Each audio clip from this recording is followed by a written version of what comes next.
구독과 좋아요 부탁드립니다. 이렇게 하는 거 아닙니까?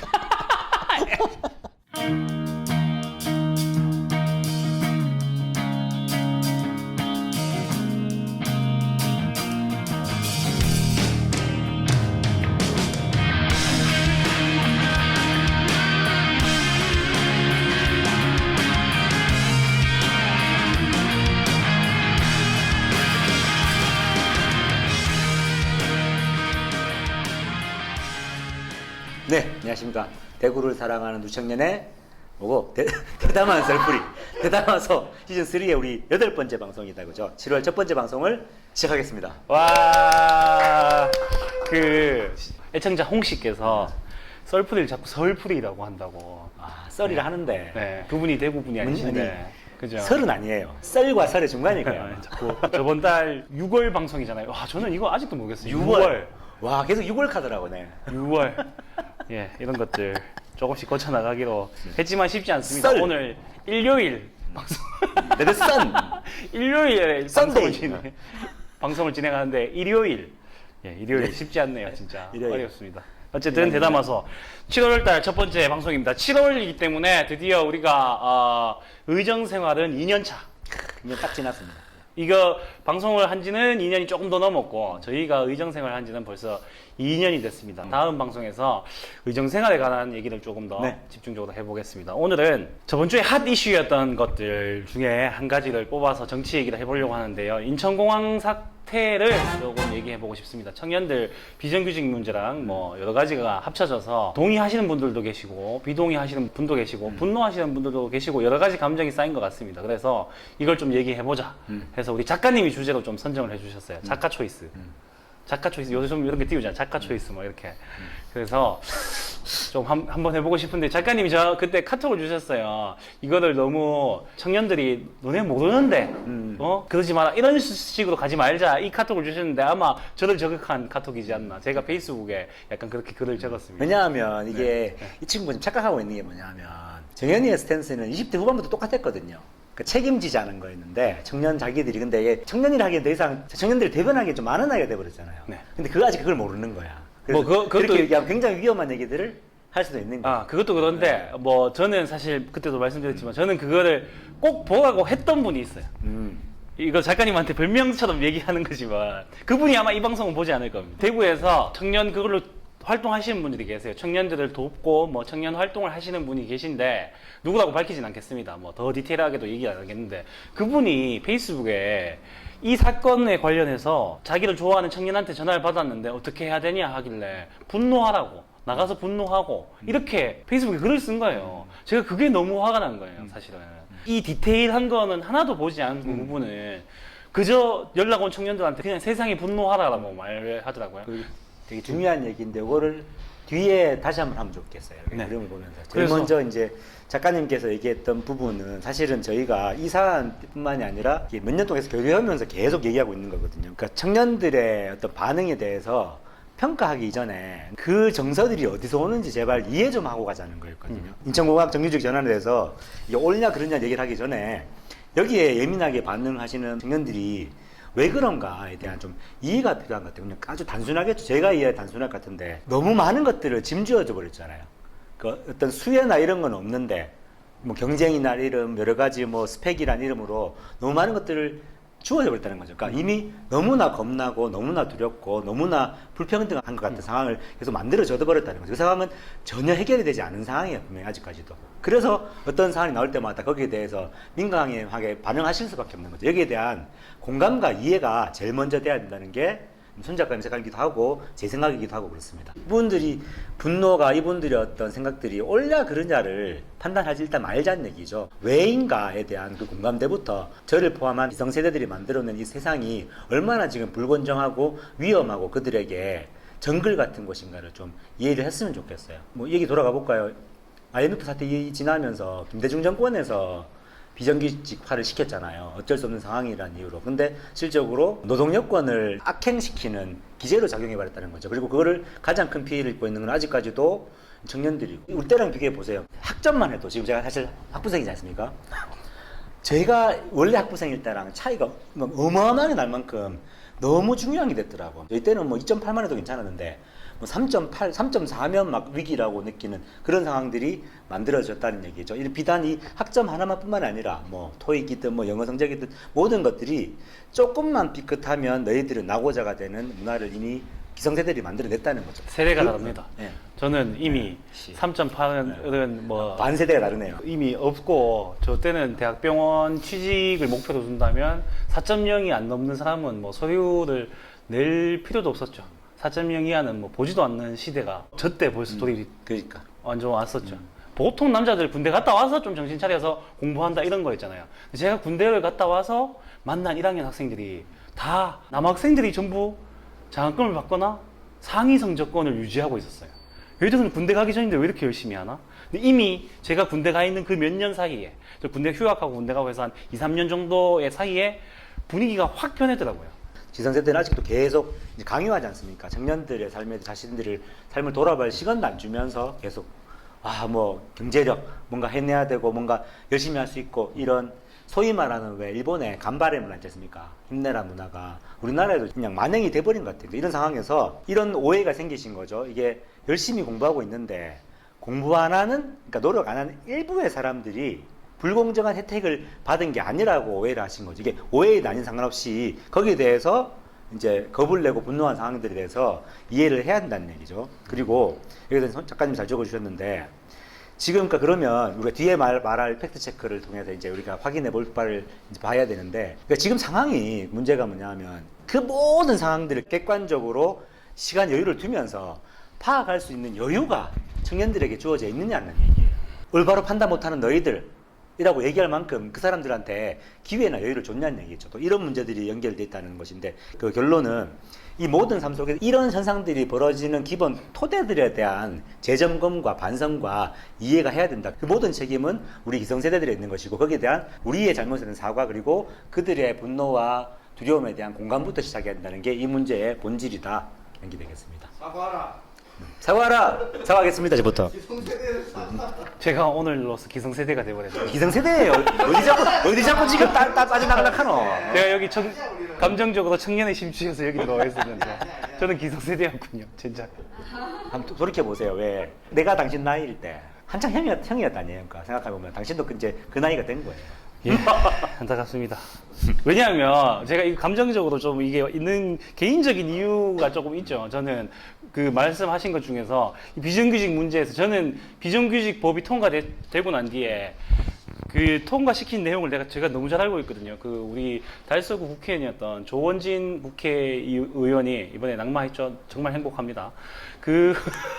그분께서 그 비정규직 2년법을 만들 때 상임위에서 통과시킬 때 얼마 만에 통과시킨 줄 아세요? 상임위 통과할 때. 그때 얘기했었던 1분 30초. 1분 30초 만에 통과시켰어요. 그 이후에 그때 당시 우리나라 뭐 비정규직 수가 몇십만 명 정도 된다 했었는데 전부 다 2년 만에 잘린다 라고 얘기가 했고 실제로 잘렸거든요. 그게 접니다. 진짜. 그게 제가 정말로 2년 비정규직법을 맞아요. 발의돼서 제가 잘렸어요. 2011년에. 되게 의아했어요. 그러니까 공부도 정말 열심히 했고 성적도 탑이었고 병원에서 일도 잘했는데 갑자기 뭐 이 친구가 그런 거 구절히 설명하는 사람이 아니라서 갑자기 그냥 일이 끊겼더라고요. 정확하게 2년 되기 한 달 전에 문자가 와서 이제 다음 달 계약 해지합니다. 딱 문자 오고 바로 잘려. 뭐 할 수 있는 방법이 없어요. 법이 그렇게 돼버리니까. 어쨌든 저는 그런 분노를 가지고 이걸 대하다 보니까 비정규직을 정규직 시킨다는 것에 대해서 저는 굉장히 옳다고 바라보는 시선이 있거든요. 스펙을 없애자. 저 때부터 나왔던 말이거든요. 토익 뭐 시험 안 쳐도 된다. 개인의 가능성만 있으면 된다. 블라인드 테스트 하자. 그런 것들이 아직까지 시대적으로 많이 적용되지 않고 있잖아요. 그런 부분으로 봤을 때 여기 인천공항 들어가려면 얼마나 공부해야 될까요? 저 이거 감이 안 잡히네요, 이 정도는. 이 공무원 시험보다 빡셀 거라고 하더라고요. 그 많은 사람 중에서 몇 명만 뽑기 때문에 더 치열하게 공부를 해야 되지 않을까? 그 생각이 드네요. 그래서 분노하는 거죠. 그러니까 자기들이 이렇게 빡세게 공부하고 있는데 당신들이 가져갈 포션이 적어질까봐 그거를 이제 또 언론에서 이제 호도를 했죠. 당장 뉴스만 딱 봤을 때는 느낌상 나는 이거 몇 년을 준비했는데 2, 3년 준비했는데 저 친구들 특히나 그런 단톡방의 말들 팩트 체크 해보니까 가짜 뉴스일 거라고 나왔긴 했지만 뭐 자기는 알바로 들어왔는데 5천만 원짜리 연봉자가 됐다 이런 뉴스들이 또 돌면서 대부분의 청년층에서는 아니 이거 로또 일자리 아니냐 이렇게 분노를 하기 시작했죠. 저는 그 부분에 대해서는 이해를 합니다.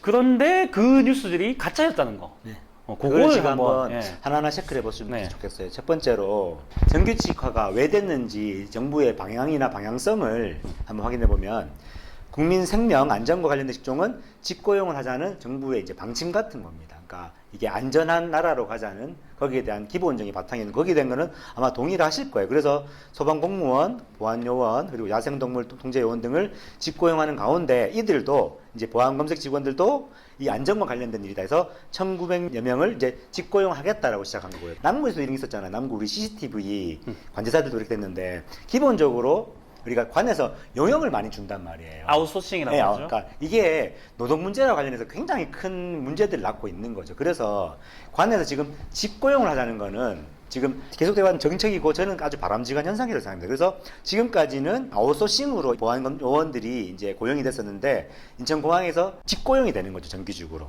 요게 이제 여기 적혀 있는 거 말고 또 다른 측면에서는 문재인 대통령 취임하시고 난 뒤에 공약 사항이었습니다. 그 공기업 특히나 이런 기업들은 전부 직고용 혹은 자회사로 하겠다라는 게 공약 사항 중에 한 개였고요. 그래서 취임하자마자 인천공항에 가서 비정규직 정규직화 하겠다라고 약속했던 사항이고요. 실제로 그런 의미에서 우리 CCTV도 됐고요. 제 친구 중에 한 명이 LH공사에 용역으로 건물 관리로 하고 있었어요. 그걸 몇 년째 하고 있었는데 계속 비정규직 용역 회사 직원에서 이번에 자회사를 만들어서 직접 고용식으로 승계가 됐습니다. 동일 노동, 동일 임금과 약간 다른 게 뭐라고 해야 되죠? 여기 회사에서 일은 하고 있어요. 예를 들자면 남구청에서 일을 하고 있어요. 그런데 아웃소싱 회사에다가 일을 주고 하는 거예요. 이게 말이 안 되는 구조거든요, 사실은. 이 회사의 책임 회피를 위해서 아웃소싱을 생각보다 많이 줍니다.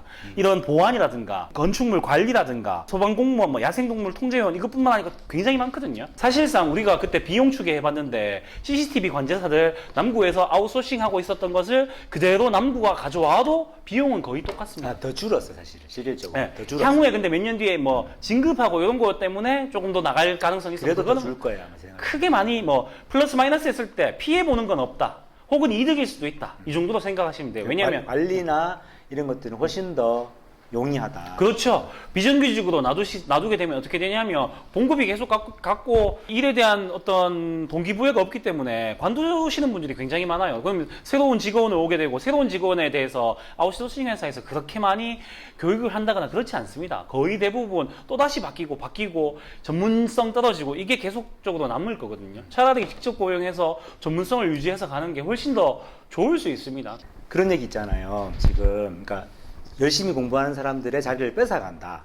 이거는 팩트가 아닌 걸로 확인이 됐어요. 완전 다른 영역이거든요. 이거는 이분들은 원래 이제 구성이 돼야 되는 전문직이 된 것이고 새롭게 소위 말하는 아까 말씀 취직 공부하는 것과는 완전 다른 영역이 있다는 거를 아시면 좋고 두 번째는 뭐냐 하면 아까 말씀하셨던 카톡 내용 있잖아요. 꿀알바 난 아무것도 안 했는데 뭐 5천만 원 톡 자체가 거짓 신고로 지금 얘기가 나오고 있거든요. 그 글을 쓴 사람을 확인할 수가 없어요. 그것도 실질적으로 아니었고 아무것도 안 됐는데 갑자기 정규직이 된 게 아니라 고도의 전문직이고 이 사람들이 하고 있고 할 수 있는 일들이 굉장히 중요한 일들이라는 거죠. 그리고 5천만 원 이런 것도 거짓말로 판명이 났어요. 10년 차인 분이 연봉이 3,700 정도로 합니다. 10년 차에 3,700이면 사실은 여러분 생각이 많지 않은 거 아닙니까? 사실 상대적으로는. 문제가 될 정도가 아니지 않습니까? 결국에는 앞에 봤던 이 모든 분노에 근거가 있다는 대전제로 깔고 봤을 때 뒤집어 말하면 저는 어떻게 보냐면 이 제일 문제가 되는 상황은 이 청년들의 분노가 아니라 그 분노를 이용하는 그 분노들을 자기의 이익을 위해서 조작하는 사람들이 가장 문제고 그들이 청년 문제에 가장 더 큰 문제를 기름을 붓고 있다는 게 제가 보는 이제 문제의 핵심입니다. 제가 이 분노하는 청년들한테 뭐라 하고 싶다 이런 게 아니라 이 분노하라고 얘기하는 이 사람들은 도대체 무슨 생각인가 그게 많이 생각이 들더라고요. 그 청년을 위해서 무언가를 하겠다 하시는 분들 중에서 그 얘기를 정말 많이 하세요. 예를 들자면 하태경 의원, 국회의원 중에 정말 좋은 예를 들으셨네. 청년 문제 특히나 남성 청년에 관한 문제를 많이 얘기하시는 분인데 그분의 뭐 맞는 말도 하시겠죠. 근데 이 부분에 대해서 분노하라고 얘기해버리는 순간 비정규직이 더 좋다라고 얘기하자는 건지 아니면 이런 직장이 없어져야 된다고 얘기한다는 건지 그런 얘기는 하지 않았어요. 로또 직장이라고 얘기했는데 로또 직장이 아니라는 게 판명 난 지금에 와서는 별로 얘기가 없으시거든요. 그런 부분이 좀 안타깝습니다. 이게 작가님이 써준 말로 치면 청년들끼리의 경쟁이 아니죠. 을과 을의 싸움이 돼서는 안 되는 거죠. 갑과 을의 싸움이 돼야 되는데 프레임을 잘 짜서 을과 을의 싸움으로 몰아가는 프레임이 만들어져 버린 거예요. 저는 그게 너무 안타깝더라고요. 못되게 얘기하면 전형적으로 극우들이 역사적으로 이게 민중들을 획책하는 술책입니다. 자기들끼리 미워하고 싸우게 만드는 거. 이 말씀이 여기 맞을지 모르겠지만 하태경 의원이 홍준현 중구 의원을 끌어당겼잖아요. 어떤 젊은 청년들의 여성들에 대한 분노를 이용해서. 근데 진심으로 하태경이 그러면 청년 남성들에 대해서 이해하고 연대해서 하는 거겠냔 말이죠. 그 이후에 한번 증거를 한번 보여줘 보세요. 어떤 식으로 그 사람이 그럼 청년 남성들에 대해 연대하면서 그들의 문제를 해결했는가. 가장 문제인 거거든요. 이 문제의 본질을 이해하고 해결해서 화해시키고 이제 발전시키는 게 아니라 그걸 계속 이용해서 자기 자리를 유지하려는 사람들. 그 사람들은 여러분들께서 좀 보셨으면 좋겠어요. 진짜 그분들한테 정말 분노했으면 좋겠어요. 또 하나 더 붙이면 청년들한테 제발 좀 이렇게 저렇게 힘을 내세요. 뭐 간발해 해가지고 뭐 청년 창업을 하고. 제가 들은 가슴을 찔렀던 말이 형 정말 그런 얘기 안 하고 정말 우리한테 아무 생각 안 하고 쉴 수 있게 해줬으면 좋겠어요. 쉴 수 있는 자리라도 공간이라 줘서 정말 거기서 우리가 좀 릴리브가 돼서 그때 생각할 수 있으면 좋겠다라는 얘기가 정말 폐부를 찔렀거든요. 근데 분노할 상황이 오니까 분노까지 하래요. 너가 분노해라. 이게 얼마나 아이러니컬한 상황이고 역설적인 상황인지 그 얘기를 한번 스스로 판단해 보시면 좋겠다는 게 제가 사실은 하고 싶던 말씀이었습니다. 그렇죠. 그 분노하라라고 불지피시는 분들이 청년일 때 민주화 운동에 분노했을까요? 안 하시던 분들이 대부분이 아니신가? 그런 생각이 조금 듭니다. 혹시나 정보의 차이가 생각의 차이 날 때가 너무 많더라고요. 생각의 차이는 저는 인정하는데 정보의 차이 자체가 서로의 문제를 만들 때가 되게 안타깝더라고요. 그래서 혹시나 보시고 본인이 납득할 수 있다는 정보가 있는데 저희랑 의견이 다르면 저희한테 한번 주세요. 저희가 한 판단 드리고 또 저희 평가를 한번 드려볼게요. 보통은 그런 정보들이 저희한테는 거의 거짓말인 걸로 판결이 났었거든요. 그런 것도 좀 공유받아도 좋을 것 같습니다. 넘어가겠습니다. 우리 대구시 문제 하나 짚고 가겠습니다. 홍일학 전 북구 의원님께서 대구시 경제부시장을 수락하셨습니다. 와, 어떠십니까?